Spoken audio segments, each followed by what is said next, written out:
여러분 안녕하십니까? 현대사회와 직업윤리 5주차를 좀 보충하겠습니다. 자, 오늘은 선택과 책임이라는 제목으로 여러분에게 지금 다가가려고 합니다. 인간에게 있어서 선택은 매우 중요한 것이다. 철학자 케고르는 인간에게 가장 중요한 것은 이것이냐 저것이냐 하는 선택의 문제라고 하였습니다.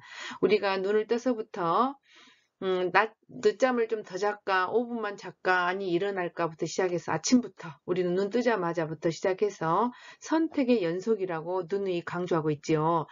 종교학자인 틸리히는 사람은 결정하는 바로 그 순간에만 참다운 인간이 된다고 하였으며, 샤르트르는 우리는 우리의 선택이라고 하였고, 야스퍼스는 우리는 결정하는 존재라고 하였습니다. 인간은 선택의 연속입니다. 그런데 우리가 선택을 잘 해야 되잖아요. 지금 나는 무엇을 할까? 누구와 사귈까? 누구와 평생을 함께 할까? 하는 직업의 선택 또는 친구의 선택과 배우자의 선택 등 인생을 결정하는 중요한 선택들의 갈림길에서 서 있다고 할 수 있겠습니다. 글래서라는 사람은 인간은 행동하는 존재이며 그 행동의 대부분은 인간이 선택한 것이라고 말하고 있습니다. 인간이 즐겁고 행복하게 사는 것도 개인의 선택이며 힘들고 불행하게 사는 것도 개인의 선택이라고 말하고 있습니다. 인간의 삶은 선택의 연속이며 매 순간의 선택이 모여 개인의 삶을 구성하고 있는 것입니다. 자, 여기서 제가 간단한 예화를 한번 소개해 보도록 하겠습니다. 대학을 졸업하고 결혼을 앞둔 한 젊은 여자가 있었다. 남들이 보기에 결혼을 잘한다고 이야기할 만큼 조건이 좋은 남자와 결혼을 하게 되었다. 그러나 이 여자는 무엇인가 부족하다고 느끼고 자꾸 도망을 가고 싶어진다. 뭔가 잘못되어 있다고 느끼지만 그렇다고 그만둘 용기도 들지 않는다. 하지만 마음 한구석에서 왜 나는 내가 원하는 것을 할 수 없는지 답답하기만 하다. 실은 이 여자는 결혼을 하지 않고 혼자서 더 공부를 하고 싶었다. 결혼 대신 직장 생활에서 번 돈으로 유학도 하고 싶었다. 그러나 부모님은 반대하였고 이 여자는 부모님을 설득하지 못하고 결혼을 하라고 정해진 남자와 선을 보고 결혼을 하게 된 것이다. 결혼 문제뿐만이 아니었다. 초등학교, 중학교, 고등학교 때 밤늦게까지 부모님께서 정해준 학원에 다녀야 했고 친구들을 사귀고 밖에 나가 놀 때도 반드시 부모님의 허락이 있어야만 했다. 대학을 결정할 때도 가고 싶었던 학과나 전공은 생각도 못하고 부모님이 다 알아서 해주셨다. 이 상황에서 그냥 묵묵히 따르던 그녀도 그냥 이렇게 결혼을 할 생각을 하니 억울하고 슬픈 생각이 들었다. 왜 나는 내가 원하는 대로 할 수 있는 것이 하나도 없을까? 왜 나는 부모님의 뜻에만 따라야 할까? 하고 말이다. 자, 이런 예화도 있는데 여러분들도 한 번쯤 생각해 보십시오. 물론 부모님이 더 좋은 방향으로 유도를 하겠지요. 그렇지만 여러분들의 어떤 뜻이 부모님이 이걸 유도를 했을 때 내가 깊이 한번 생각해 봐야지 아무 생각 없이 그냥 부모님 허락한다고 사게 되면 나중에는 어때요? 나 엄마가 허락해서 했다. 이렇게 결론이 내려버리잖아요. 그래서 선택과 책임은 나한테 있는 것입니다. 만약에 부모님이 이렇게 허락해서 엄마가 허락했잖아. 그러면 그것도 본인의 잘못이잖아요. 엄마가 허락했다고 해서 네 마음대로 못해? 네 할 수 있잖아. 이렇게 말할 수 있는 거잖아요. 엄마는 당연히 좋은 것을 권하잖아. 그렇기 때문에 여러분들이 선택을 하셔야 된다는 겁니다. 또 하나의 애화를 읽어보도록 하겠습니다. 나의 꿈, 나의 특별한 꿈. 나에게는 특별한 꿈 하나가 있어요. 우리 아빠도 나만큼 어렸을 때 꿈을 가졌대요. 아빠는 어른이 되고 나서 어릴 때 품었던 꿈을 이루었답니다. 나도 아빠처럼 소중한 내 꿈을 이루고 싶어요. 나의 특별한 이야기를 들어보지 않을래요? 나는 아빠의 어린 시절 사진 보는 것을 좋아합니다. 아빠가 어렸을 때 할아버지는 판사였습니다. 그래서 다른 사람들의 일까지도 간섭하고 결정했습니다. 할아버지는 아빠가 자라서 의사가 되기를 바랐습니다. 이제부터 의사가 되기 위해서 열심히 공부해야 해. 할아버지는 아빠에 관한 모든 것을 세세히 확인했습니다. 만약 아빠의 성적이 좋지 않았다면 끔찍하지 않았을까요? 아빠가 아주 어렸을 때는 할머니와 함께 피아노를 쳐야 했습니다. 아빠의 모든 형제들이 그래야 했지요. 피아노를 잘 치려면 좀 더 재빨리 해야 해. 할머니가 아빠에게 말했습니다. 그래서 아빠는 유리잔을 공중에 던져서 재빠르게 잡는 연습을 했습니다. 만약 아빠가 행동이 느렸다면 위험하지 않았을까요? 아빠는 바르게 자란 아이를 울거나 불평하지 않는다고 배웠습니다. 그래서 아빠는 어떤 일이든 불평하지 않았고 몸이나 마음을 다쳐도 울지 않았답니다. 그리고 어른들의 대화에도 절대 끼어들지 않았습니다. 항상 말끔하게 옷을 차려입고 예의 바르게 말하고 행동했습니다. 하지만 이렇게 예의 바른 아이로만 자란다면 답답하지 않을까요? 결국 아빠는 멋진 신사가 되었답니다. 그리고 드디어 의사가 되었습니다. 할아버지는 아빠를 무척 자랑스러워했습니다. 의사가 되고 나서 아빠는 피아노를 배우고 싶었습니다. 그래서 피아노 학원에 다니기 시작했습니다. 처음에 아빠는 이 사실을 누구에게도 말하지 않았습니다. 왜 그랬니? 할머니가 나지막하게 물었습니다.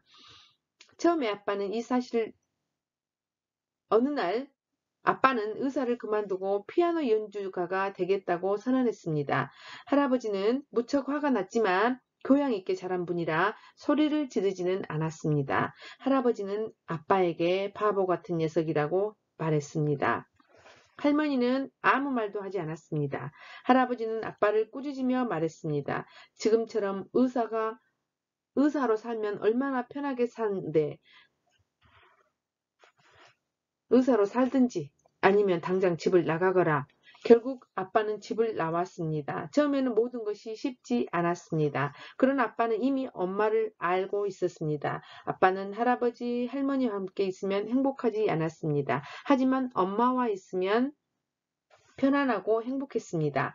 내가 태어났을 때 아빠와 엄마는 나에게 메리앤 로라라는 예쁜 이름을 지어주었습니다. 사람들을 나를 부를 때 친근하게 로라라고 부른답니다. 내가 태어나면서 우리 가족에게는 많은 변화가 생겼습니다. 할아버지와 할머니는 나를 만나고 싶어 했습니다. 지금 여기에 할아버지와 할머니가 나를 보고 있습니다. 그리고 모든 것은 순탄하게 흘러갑니다. 아빠는 지금 무척 행복한 나날을 보내고 있습니다. 아빠는 전 세계에 걸쳐서 수많은 제자들이 있기 때문이지요. 예전에 아빠에게 화를 내던 할아버지와 할머니도 조금씩 변해갔습니다. 가끔씩 아빠와 함께 전 세계에 있는 아빠의 제자들을 만나러 간답니다. 아빠는 정말 최고의 선생님이에요. 나는 우리 아빠가 무척 자랑스럽습니다. 내가 아빠의 훌륭한 제자가 될 수 있을까요? 음악은 정말 멋진 거예요. 하지만 그거 아세요? 나는 의사가 될 거랍니다. 자, 이런 나의 특별한 꿈. 이 사람은 의사가 이미 되었는데도 나의 꿈을 포기하지 않고 부모의 반대를 무릅쓰고 자기의 어떤 열정을 가지고 확신을 가지고 자기가 하고 싶은 일을 했잖아요. 여러분도 마찬가지입니다. 선택과 책임은 여러분한테 있는 것입니다. 우리가 읽었던 그 두 주인공들처럼 한 사람은 내가 자기 어떤 그 성취를 했고 한 사람은 그냥 우울한 삶을 살았잖아요. 그래서 우울한 삶의 그 속의 주인공이 느끼는 억울함과 우울과 같은 부정적인 정서는 무엇으로 인해 만들어졌을까요? 혹시 부모의 높은 기대와 과보호가 이러한 억울함과 우울을 만들었다고 생각하지는 않는가요? 아니라고 생각한다면 이러한 억울하고 우울하고 어떤 그런 상황의 1차적인 책임은 누구한테 있으며 이러한 상황과 감정이 만들어진 것은 누구의 선택에 의한 것인가? 바로 그녀가 이 상황을 만들어낸 것이 아닐까요? 이 상황을 선택하고 결정한 사람입니다. 따라서 1차적인 책임은 바로 그녀 자신에게 있다고 말할 수 있습니다. 인간은 여러 선택 가운데서 선택할 수 있는 자유를 가진 자아 결정적인 존재입니다. 그렇기 때문에 인간은 근본적으로 자유롭기 때문에 삶의 방향을 지시하고 운명을 이루어 나아가는데 책임을 져야만 합니다. 자신이 끊임없이 고민하고 반성하며 계획하고 선택하는 과정을 겪게 됩니다. 자신이 고민을 해보지 않은 것도 어떤 의미에서는 하나의 선택이라고 봅니다. 그래서 고민도 반드시 해봐야 되겠죠. 그래서 이 부분에 대한 책임도 자신에게 있으므로 우울하고 부정적인 상황에서 벗어나고 싶다면 자신의 인생에서 어떤 의미를 찾고 어떻게 존재하고 싶은지를 자기 스스로가 찾아야 합니다. 나치 강제 수용소에서 겪은 생사의 엇갈림 속에서도 삶의 의미를 잃지 않고 인간 존엄성의 승리를 보여준 죽음 후 수용소에서의 저자 빅터 플랭클 박사는 당신이 가진 최고의 그리고 최후의 자유는 선택할 수 있는 자유라고 말하고 있습니다. 프랭클 박사는 인간의 자유와 책임을 강조하면서 다음과 같이 이야기하고 있습니다. 궁극적으로 인생은 자신의 문제에 대한 올바른 해답을 발견하고 각 개인에게 계속적으로 부여되는 과업을 성취하는 책임을 지는 것을 뜻한다.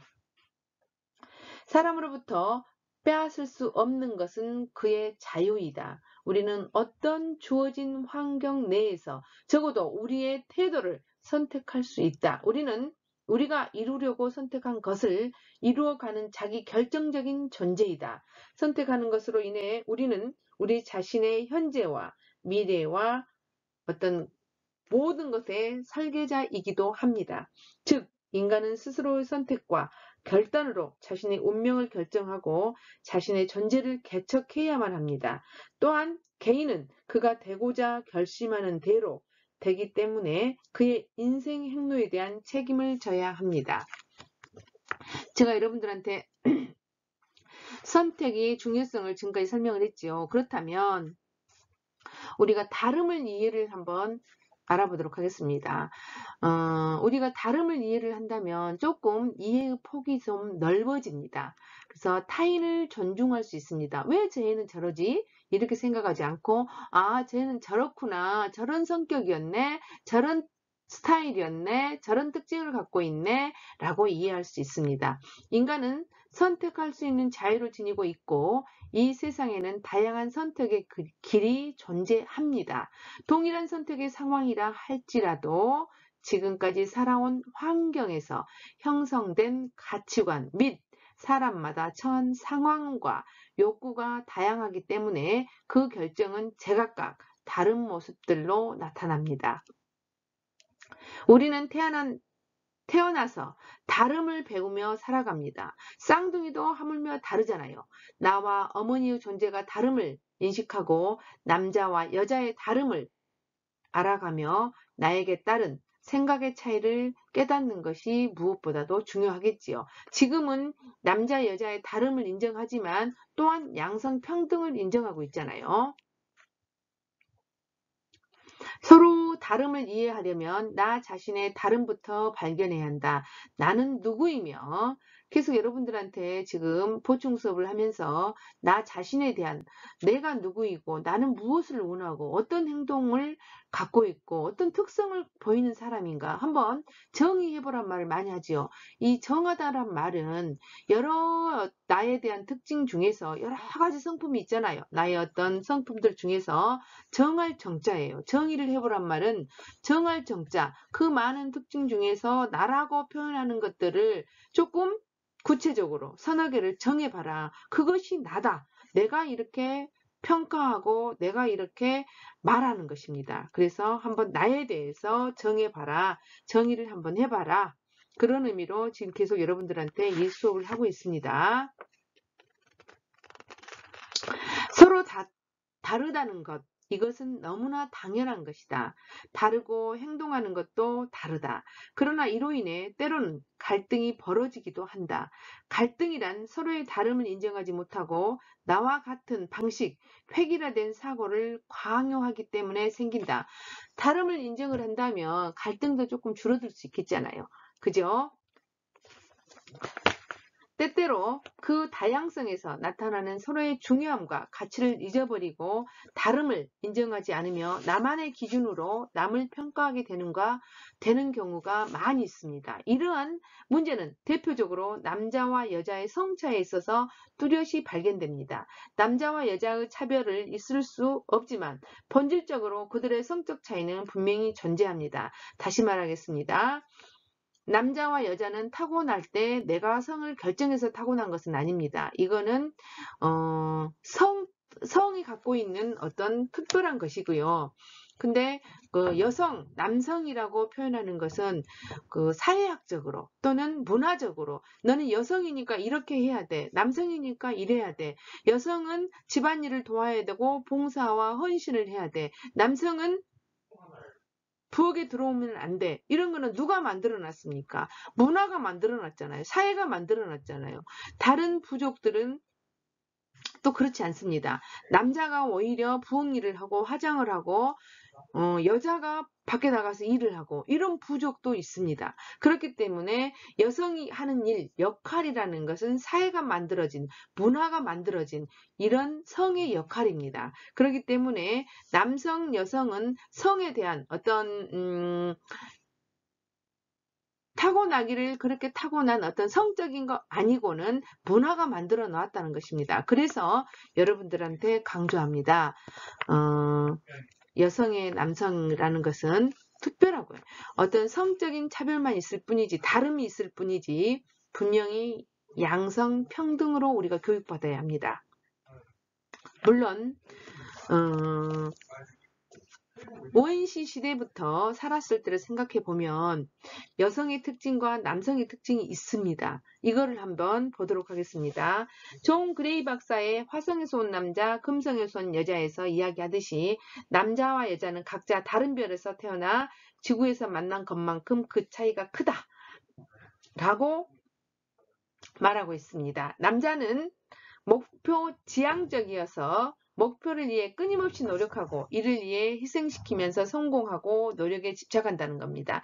여자는 관계 지향적이어서 성공이나 능력보다는 사람과의 관계를 중요시 여긴다. 사랑하는 사람, 가족, 이웃, 친구들과 원만하고 진실된 관계에서 여자는 안락함과 행복함을 느낀다고 합니다. 그래서 남여라는 것은 생물학적 차이가 분명히 있지만 여지껏 3000년 전 또는 우리가 그 원신 시대부터 살았던 그 시절부터 우리가 DNA에 계속적으로 누적이 되어 있을 거 아닙니까? 그렇기 때문에 생각하는 것이 차이가 난다라는 겁니다. 어떻게 차이가 나냐?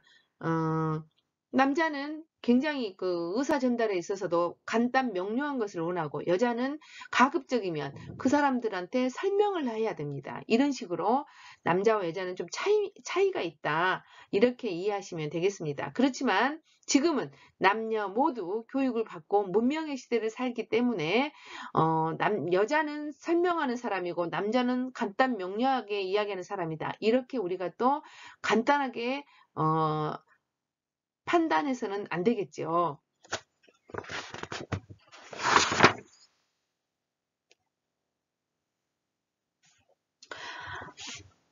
우리는 어떤 서로의 다르다는 이유로 상처를 받기도 합니다. 상처를 주기도 합니다. 그것은 서로의 다름을 인정하지 못하고 나와 같은 방식, 획일화된 사고를 강요하기 때문이다. 제가 2번 이야기합니다. 하지만 다름은 얼굴 생김새가 다르듯 마음 생김새까지도 다 다릅니다.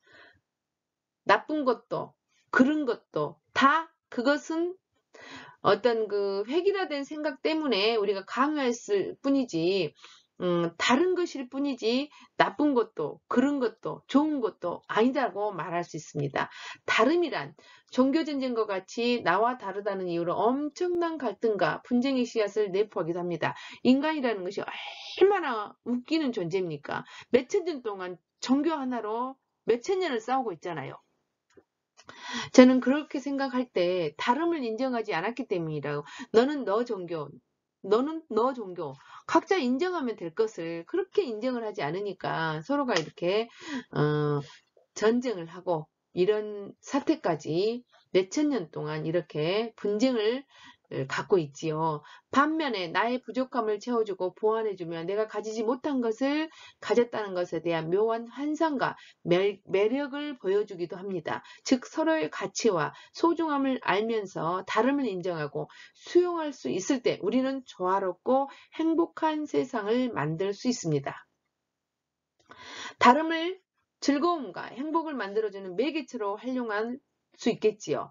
아니면 갈등과 대립으로 이끌어가는 수단으로 사용할 것인지에 대한 최종적인 선택과 책임은 우리에게 있는 것입니다. 그래서 여러분들한테 지금 강조하고 있는 것은 무엇이냐? 첫째, 선택과 책임은 너한테 있다. 두 번째, 다름을 인정하자. 그렇다면 우리가 조금 선택할 때도, 친구들을 이해할 때도, 엄마를 이해할 때도 다 다름을 인정한다면 선택의 폭도 커지고 이해의 폭도 커진다.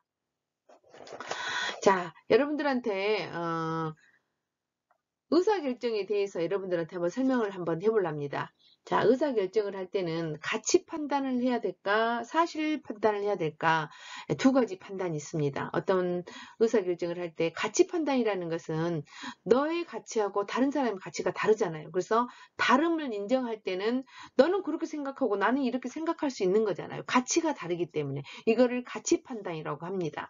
그 다음에 사실 판단은 뭐냐면, 예를 들어서 우리가 정확한 어떤 그 지식이 있어야지만이 판단할 수 있는 것입니다. 이거는 사실 판단입니다. 그렇기 때문에 여러분들이 사실 판단을 할 때는 지식적인 것, 여러분들이 알고 있어야 합니다. 예를 들어서 내가 지금 망망대해에 지금 바다에서 보트 하나를 타고 있다. 그러면 내가 어떻게 여기서 살아남을 것인가? 나한테 주어진 것이 몇 가지 있는데 이것을 어떻게 해서 갖고 갈 것인가? 이거는 지식이 있어야 되잖아요. 가치 판단으로 해서는 안 되잖아요. 이것이 더 좋을 것 같아. 이것이 좋을 것 같아. 하면서 선택할 수는 없는 거잖아요. 그렇기 때문에 사실적인 판단을 하기 위해서는 지식이 있어야 된다는 겁니다. 그래서 선택도 마찬가지로 우리가 많이 읽고 많이 듣고 많이 배워야 합니다. 왜 제가 작가가 이런 말을 했어요. 왜 책을 읽습니까? 라고 물었더니 그 작가는 이렇게 대답을 했습니다. 제가 선택의 기로에 섰을 때 조금 더 현명한 선택을 할 수 있도록 하기 위해서 저는 책을 봅니다. 라고 하신 분도 있습니다. 그래서 내가 알므로 인해서 선택을 조금 더 현명하고 지혜롭게 선택할 수 있는 것입니다. 그래서 여러분도 마찬가지로 자, 선택을 할 때에는 조금 더 알아보고 또 좀 더 어떤 지식을 가지고 선택하라는 말을 여러분한테 하고 싶습니다. 자, 5주차 보충을 제가 했습니다. 그래서 여러분들이 좀 잘 들어보시고 꼭 이것도 여러분이 들으셔야 합니다. 5주차 보충이었습니다.